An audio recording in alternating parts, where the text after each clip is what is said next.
Oh man! Oh man, what is this? Miguel up to the castle age, while Nicov is bringing forward 7 villagers. Hello everyone, and welcome to this game of the week. This is the second game I've casted this week.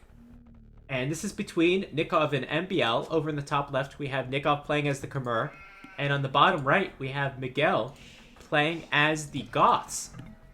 Now, if you don't know already, the Goths are my favorite civilization, so I was very happy to see them in, I don't know, the recorded game section of AoE Zone, I suppose. I was looking for them. I admit it. But, yeah, good to see a great Goths matchup. Miguel, top-level Brazilian player, very well respected on the, was played with a lot of the Brazilian players in the Nations Cup, and won a lot of great games with them. Nicov, best Argentinian player for the last however long. There are a lot of good Argentinian players out there, and he's always been on top of it. Unfortunately, playing as the Khmer, which are rated by most as one of the worst Arabia civilizations, they are unique for sure. I think that there could still be a little bit of tweaking with their civilization, but certainly some of these bonuses are not 100%, you know. They're very experimental bonuses, let's put them that way. So they're not 100% thought out. Let's see what Nicov is going to do with them. Some of their bonuses, of course, not having to have buildings to age it to the next age. Can garrison villagers in the house. That is a neglected bonus that needs to be used a little bit more. And MBO playing as the Goths.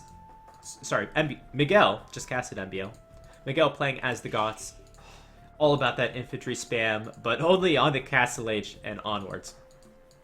Because you can't really spam infantry in the early feudal age. Or even early castle age. So all about getting that boom going and then spamming infantry. Unfortunately, the Goths really specialize in taking out archer civilizations because their Huskarl is so strong. We will not see a lot of archers from Nicov. And in fact, the Scorpion bonus can be very useful against the Goths. Scorpions are great against infantry. Even decent against Huskarls. So this is not an ideal scenario for the Goths. Not an ideal Civ matchup. But I think the Civ matchup should be fairly close. And I've never seen this matchup before, so that's pretty fun and interesting. Let's take a look at the maps of these players. Nicov with a pretty ridiculous gold. I say it's ridiculous because it's really hard to get saturation on it. Wherever you place the mining camp, it's going to be wrong. If you place it there, then it's close to the town center. But if you place it here, then it gets better saturation. And of course, these two sides are inaccessible. And same thing with the mill. Wherever you place this mill, it's going to be wrong. These villages will be very vulnerable. That village taking a little bit of damage. So this hill is going to be very hard for Nicov to hold. It's got his extra gold there. Certainly helps protect these two resources as well. Nicov luring in a few extra deer to boost his economy. Neither of these civs really get an economy bonus. Miguel scouting the map of Nicov. Decent woodlines for Nicov, however. Right side is pretty barren, very open. Not a nice map overall. Miguel's a little more closer towards the middle of the map, but it's still, his gold is forward. Berries are forward. Wood is forward. Not a good map for Miguel as well. There's the secondary gold. The other secondary gold's in a terrible position. These maps are bad. Very bad. So we should see an aggressive game. And neither of these civilizations are well known for being aggressive, but I think in this particular instance, this is a pretty even Civ matchup, which I'm always glad to see. I want to be watching a Khmer versus Mayans war. Miguel, with that early scout off on Nicov, it's pretty safe to say the Khmer are going for a scout rush. They get some bonus with that they don't have to build a barracks. No real bonus to them. Well, you could go straight archers, but that's a little weird. Let's take a look at Nikov's scouting. Nicov hasn't found his opponent yet. You kind of want to find your opponent. You want to know if they're Dark Age rushing. But if you're an experienced player, you might be able to tell that from the score. Nicov going to lose 6 HP on that scout. Going to see the main gold, see the woodline, see the berries. That's a pretty good early scout off. Early late scout off, I suppose. Here comes the barracks for Miguel. What is this going to be? Is this going to be a scout rush? Is this going to be archers? Is this going to be men-at-arms? I'm going to try to wall in that gold a bit. It'll wall it in for scouts, so that'll be good. Won't really defend from archers or skirmishers. But it's better than nothing. Now Miguel going to lure in a deer of his own.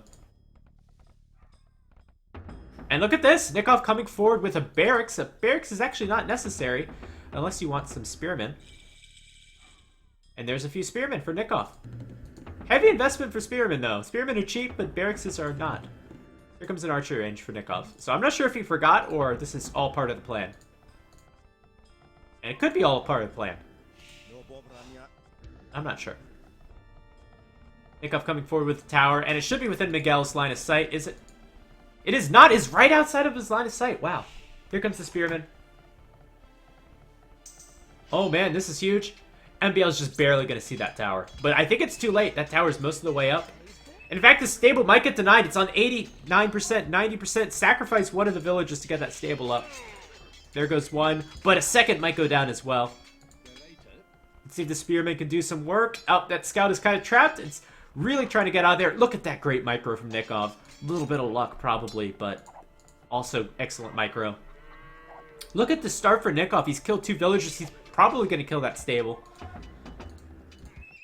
I think it would have been better to run back with those villagers than just, you know, go up with an archer range, because the stable's not usually too useful in these kinds of scenarios. And Nikov's got a lot of... He's going to be piling on the pressure. That stable's going to go down. Without the stable, Nicov will be free to make a lot of skirmishers. However, here comes the counterattack from Miguel. 2 scouts can kill a villager. It's kind of difficult. They can do it. That villager getting kind of low, 14 HP. And gonna block him. Nicov, go in the house! That's why you're playing as Khmer. Oh my gosh. I think Nicov might be forgetting a little bit about these bonuses. Go in the house.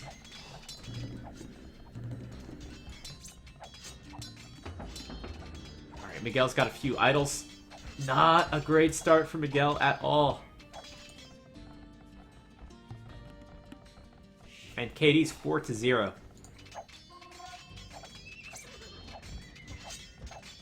So that stable's going to be down. This gold is completely inaccessible by Miguel. And if you're thinking you're Nicov, you just gotta really eliminate 1 more gold. And then you're good for this game. Miguel's gonna counter with some skirmishers of his own. Nicov, not too many skirmishers out on the field. I see 2.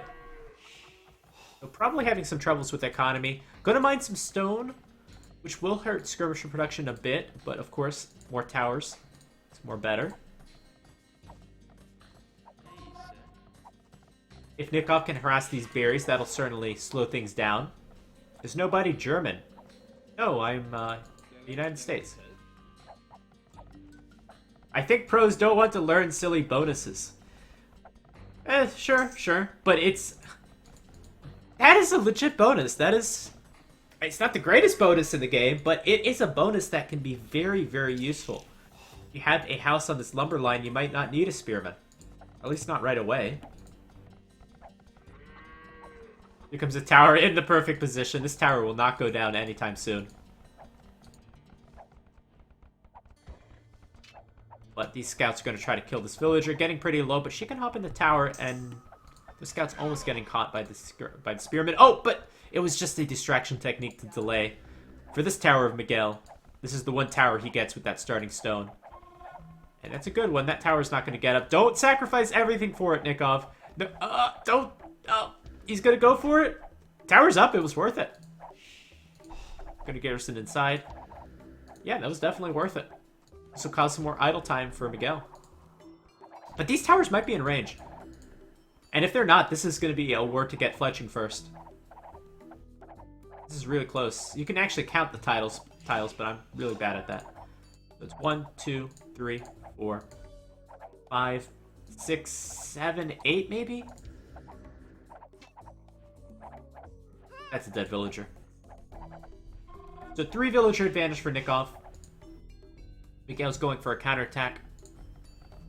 Pretty exposed on this side.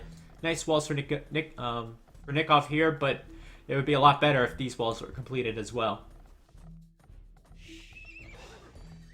Oh, good to know, Napoleon. I'll try to enunciate the V a little bit more. Oh, shut up, King Marv. Oh, gosh.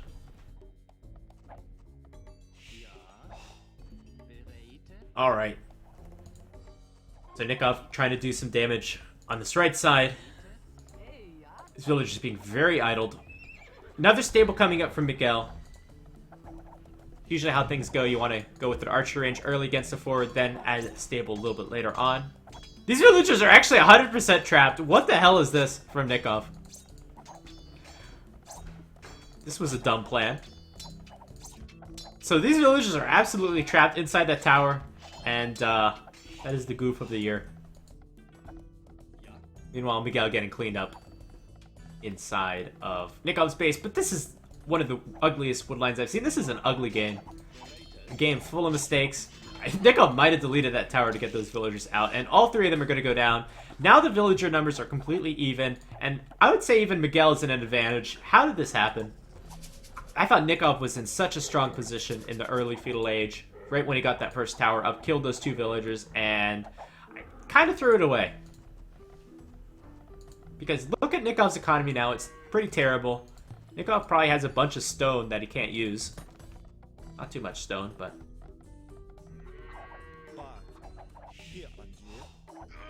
What I would have liked to see from Nicov is a little more focus on the skirmisher production in that early feudal age. Play it kind of Byzantine style.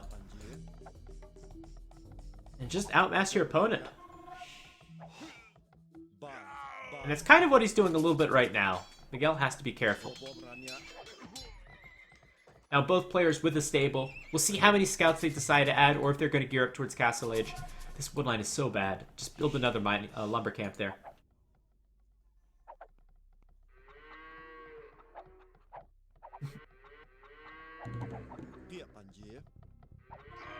Certainly Miguel trying to abuse this hill quite a bit.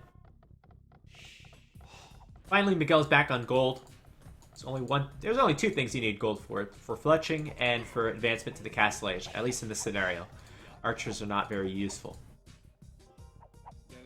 And I have to say, it's kind of refreshing to see a game with so much trash in the feudal age and so few archers.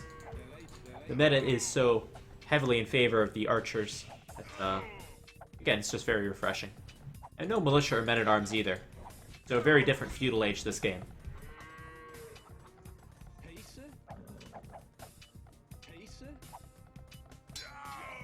Miguel's going to be forced to go back. Miguel doesn't have enough stone for another tower, so this wood line might get harassed. This wood line in the back might get harassed as well. Miguel floating a ton of wood. Going to see down, put down a lot more farms. Now Nicov with a 4-villager advantage. Did I miss wheelbarrow?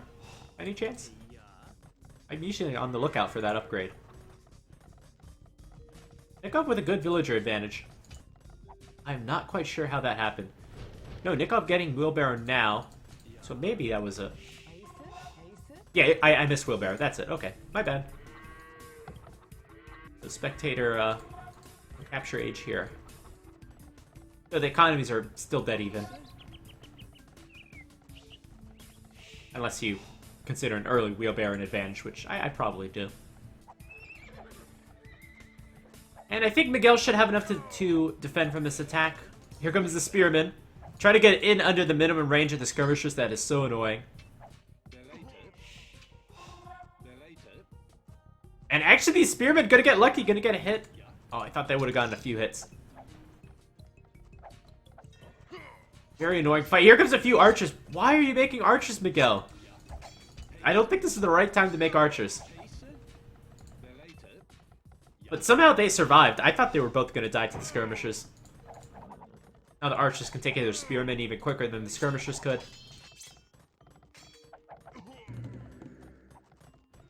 Market going up on the stone. No particular reason for that.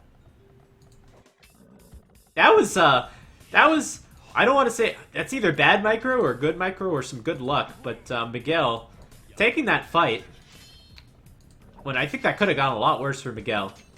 And now Miguel's got the hill, so should be able to continue here. Oh man! Oh man, what is this? Miguel up to the castle age, while Nicov is bringing forward 7 villagers. How much stone does Nicov have? Oh my god! How the hell did you get that stone in the feudal age? How did that happen?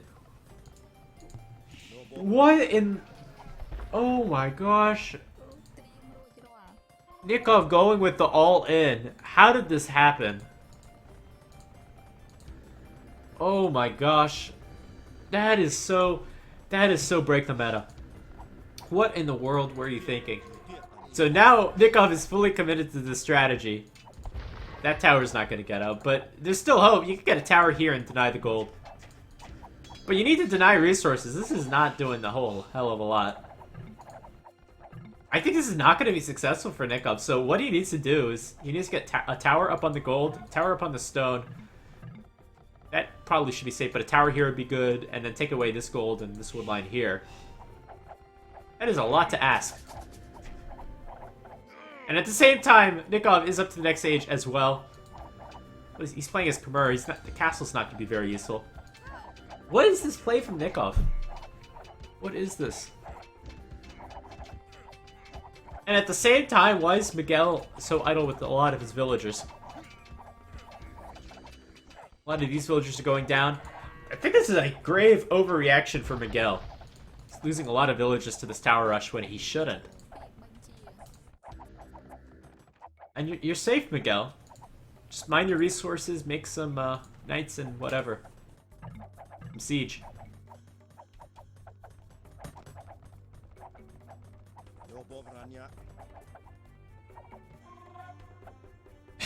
No, those villagers, they did their job. They actually did, though. And now they're going back home. While Nicov has a... looks like 5 villager advantage. Alright. That was a little crazy. That was a little crazy. But it all turned out okay in the end. Both players are still very much in this game. Few upgrades coming in for these knights, but Nicov, again, with the full trash.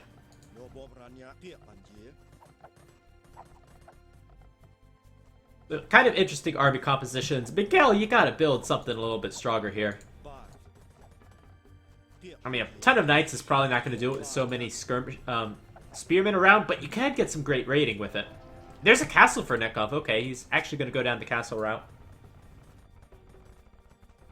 I would be curious. With the civ like the Khmer, the Castle Legion is not very useful. I would be curious, maybe try Guard Tower out. I think Guard Tower, 5 Guard Towers probably, with this meta, might have more defensive capabilities than a single castle.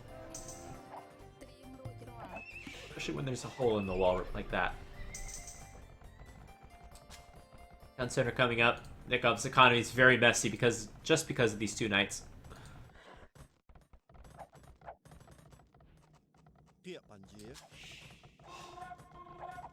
And so far so good, but these knights are not going to do too much as far as offensive potential now that this castle is up.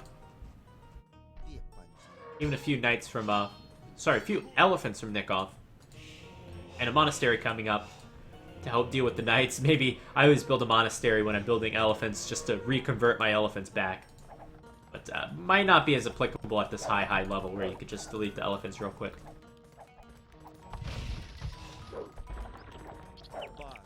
And a few scorpions out from Miguel. Yeah, scorpions is a very strong choice here. Will be good against the pikemen. And they'll survive against the skirmishers.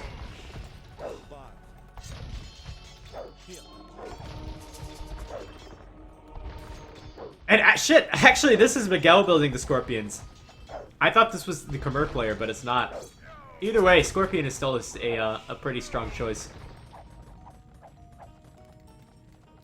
And that's pretty creative, actually. I would have not have thought of that choice. That's just to take care of the pikemen, and that's really good. So if you're Miguel, well, I think if you're Miguel, add at least a second town center. keep adding the knights and go with this knight and scorpion combination. But definitely need to add a town center somewhere. I think a town center here would be ideal. Can't really get one here, but you can get one here on the wood line. Or you can get a town center here or here. And you're thinking about, as the Goths, you're thinking about getting to that fully boomed economy and eventually spamming the infantry, and then GG.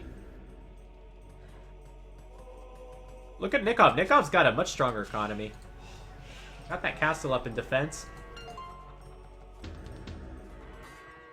I think civ advantage at this stage probably goes to the Goths. But definitely the economy advantage is in favor of Nicov.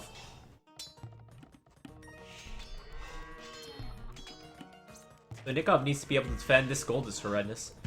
Look at the gold. Where are the golds for Nicov? None of them are protected.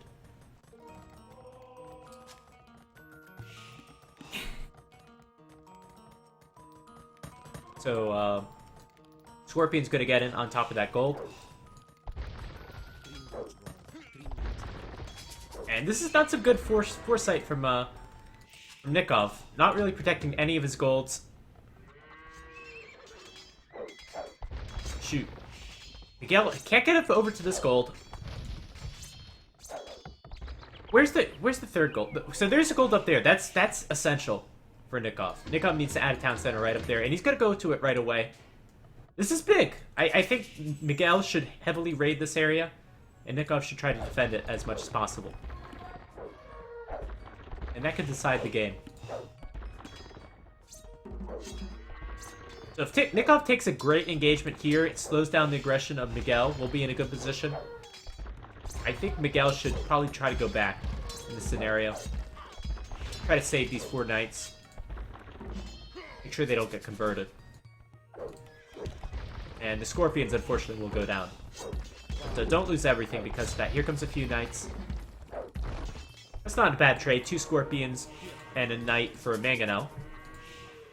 And just go back.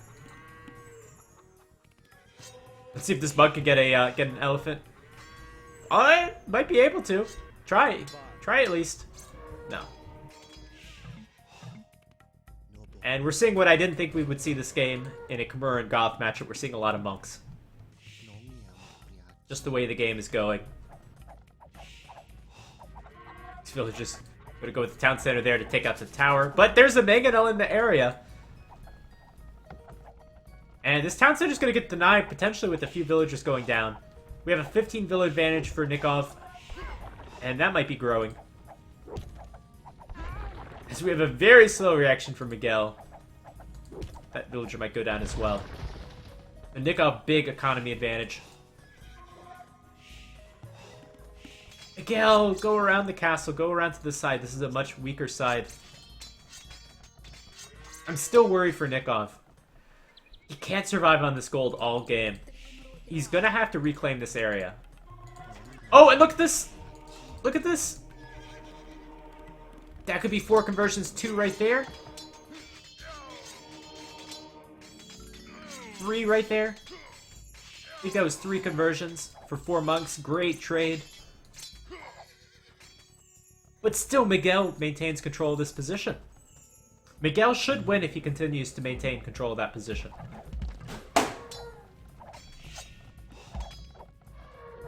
Elephant's doing a little bit of raiding. Look at the villager number for Miguel. 67 villagers to 95. It's really hard to maintain a position like this when you're so far behind in villagers. Now Nicov transitioning fully to pikemen. But maybe we could see a monster raid with these knights. And that would bring things back close.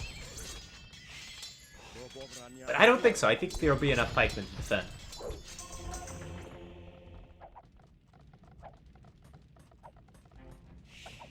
Yo. Looks like Nikov's even thinking about going up to the next age, which is not the best option for him. Here we go. Imperial Age coming in under this town center, under the castle. This is going to be walled off. Miguel essentially not just maintaining control of this position. That's really all he's doing with these knights. He's not raiding with them. I think this is a little stubborn for Miguel. I think he should try to... Really needed to get to this gold. get to that gold or try some sort of back angle over here.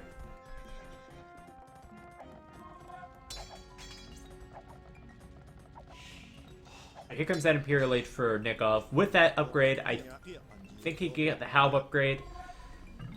Not really the most important upgrade, but if you can add some capped rams to that or a trebuchet, then suddenly that'll be a strong force. Miguel go into the Imperial Age too, but I'm not always a big fan. One thing I often say with Goths is that just want to make sure your economy's in a good position. The Imperial Age itself doesn't matter too much, because those upgrades that you need for your infantry are so expensive, but it looks like we're not even going towards an infantry war. Cavalier is not going to be useful. I don't know, with the Goths you can get hand cannon. And here comes that university for Miguel, so hand cannon would be useful, bombard cannon would be useful.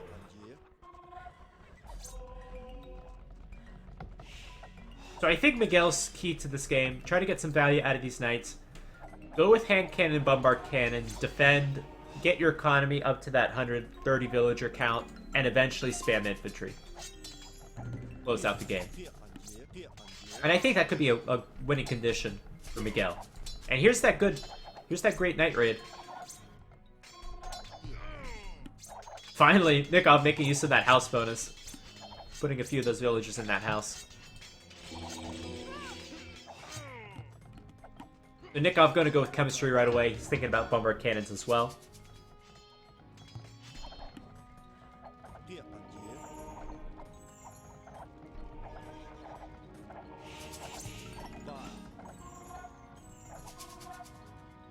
Two scorpions.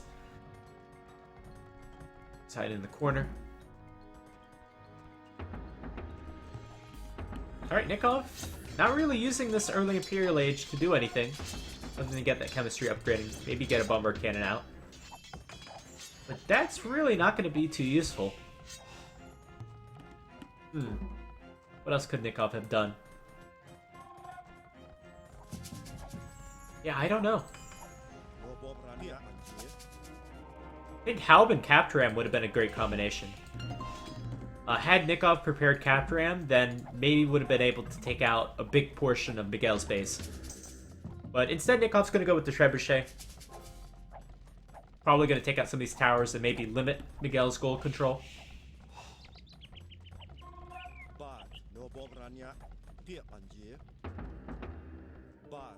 And you have to think to yourself, why is Nicov still making pikemen? That is more than enough pikemen you'll ever need against the Goths, in my opinion. You have to be knowing that the Goths want to transition to something else. I don't see that many knights on the field. I think Miguel is still making them. It's kind of hard to know how many pikemen you need, how many halberdier you need, and when you need to make the transition. But I think this is enough pikemen for Nicov, especially with that Halb upgrade coming in. And now Nicov should probably be focusing on the hand cannons, on the bombard cannons.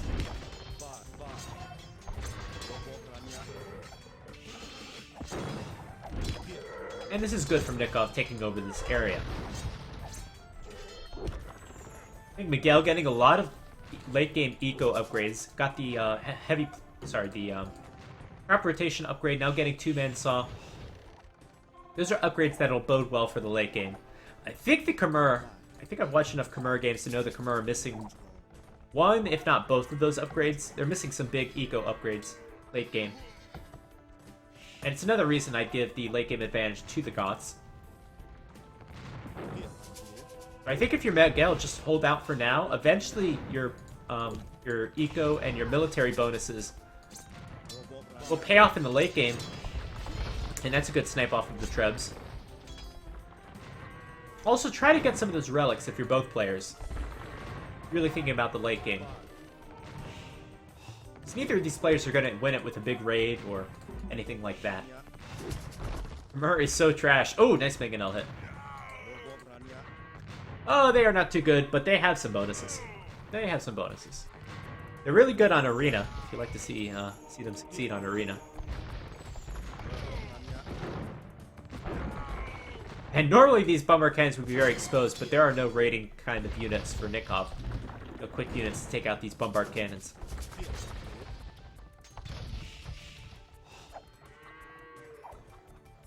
And good value out of some of these knights. Getting some good raids.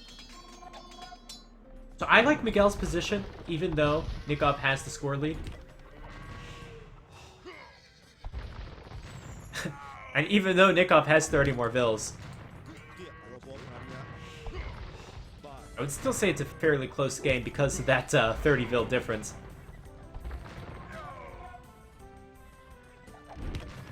And Miguel needs to keep his economy going. He needs to keep booming. Needs to get to that 130 villager mark. Miguel's getting a lot of gold right now, so he's good for gold now. Doesn't have any relics, which is unfortunate. Mining a bit of stone, so thinking about that castle. And if Miguel should get up some town centers in this area, just keep booming it. Eventually we'll be able to transition to infantry. And by infantry I mean Huskars, which can do some good raiding. Because you're going to need a raiding kind of unit in this game. But Miguel's done a pretty good job. I thought he would get overwhelmed with that 40 villager advantage now. But so far Nicov not able to push up that hill. Nicov with much better upgrades as well. +4 armor already done. No armor for Nicov. And Miguel doing a great job with these bombard cannons. Miguel, of course, did a great job with his knights, getting a great raid, killing a bombard cannon of Nicov. And Nicov misplaying this a little bit. However, Nicov is making a good play for the gold here on the right side. And the map control still belongs to Nicov. That's unfortunate. I think this is a big area for Miguel. Miguel probably focusing a lot on this front area, which he's been doing great, but you still need to go towards the outside. That is so important. And Miguel, is he working on a castle? He's close, but not really working on it. I don't see him mining any stone. Up to 343 stone. And this is going to be a big problem for Nicov. Light Cav coming in for... sorry, this is going to be a big problem for Miguel. Light Cav coming in. Not a super strong unit for the Khmer. And certainly the Goths get good counters with their cheap halberdier. But the question is about that timing. Light Cav smash Miguel right now. When Miguel doesn't even have any barracks, doesn't have pikemen. And this is going to be a really good raid for Nicov. Nice castle position from Nicov. Might not survive too long, but it is going to be very useful at protecting this area. Buying a little bit of time for Nicov to make that light cap transition. Going to bring these bombard cannons over. Going to get siege engineers. Maybe with that upgrade can win against some of these bombard cannons.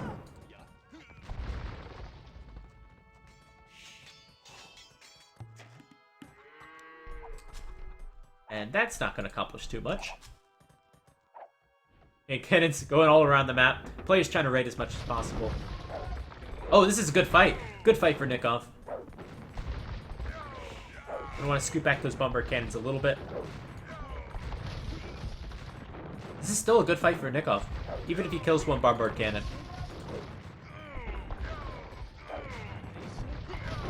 That is not worth it. Bombard cannons are expensive, but so are hand cannons. But that castle did go down. Oh my god, so many bombard cannons didn't sound. This is just begging for Light Cav. If Light Cav can come out right now for Nicov, it can kill so much. And don't show your hand quite yet, because as soon as you show that, then Miguel's going to make barracks.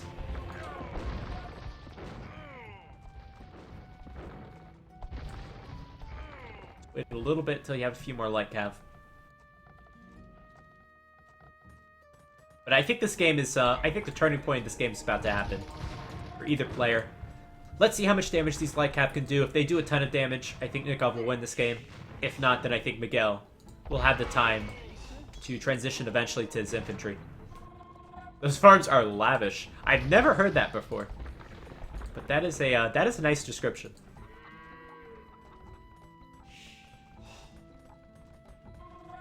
And so far, the Light Cav just sitting back. They're not really doing anything.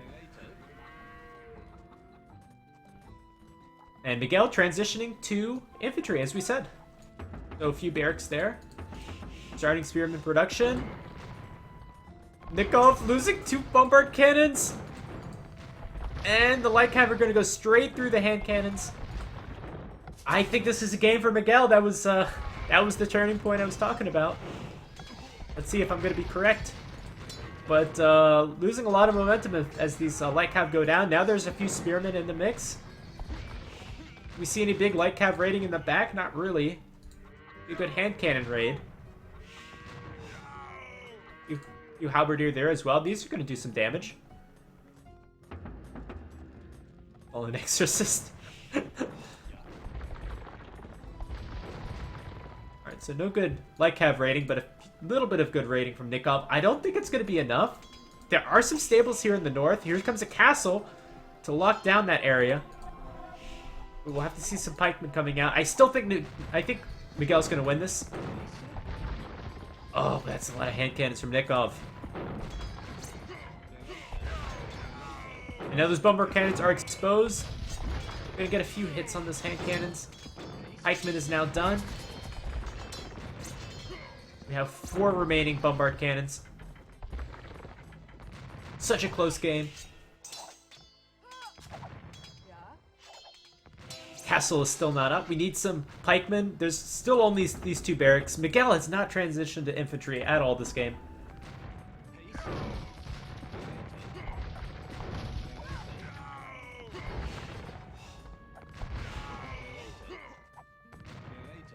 And now with some momentum. And finally we get the ballista elephant. These are tanky. These are tanky, man. And Nicov with the momentum here on the left. Getting some good raiding on the right. This middle area is, of course, open to raiding, but we haven't quite seen it yet. And there's the GG right there. GG. Oh, man. I was a little bit wrong about that big raid and favoring Miguel, but Miguel never really got his transition to infantry going. This was a big raid on the right side from Nicov. And Nicov taking a big fight eventually. Against those hand cannons. Very odd game. Considering the way the Goths player played it. But very close one. Very close and interesting one. And I'm a little disappointed. A little disappointed that we didn't see the Goths just steamroll. That's what I look forward to every game. But I guess if that happened every game, then it wouldn't be too exciting for you guys. So a good play from Nicov. Very back and forth game. I loved his opening strategy with that archery range and the skirmishers and the forward tower. We see a lot of forward towers now, but it's usually in conjunction with men-at-arms or militia, as opposed to spearmen and skirmishers. And he didn't have to build that barracks, remember? But he wanted those spearmen. And that was a great opening rush. Kind of threw it away a little bit, and then the game was even for a while. But a really great boom from Nicov. Castle was kind of a questionable decision. That was a really weird, that late feudal age, that tower push. But oddly somewhat effective. Extremely messy game. Kind of a hard one to figure out. Exactly why Nicov won this, but pretty entertaining. Hope you enjoyed it too. See you in the next one.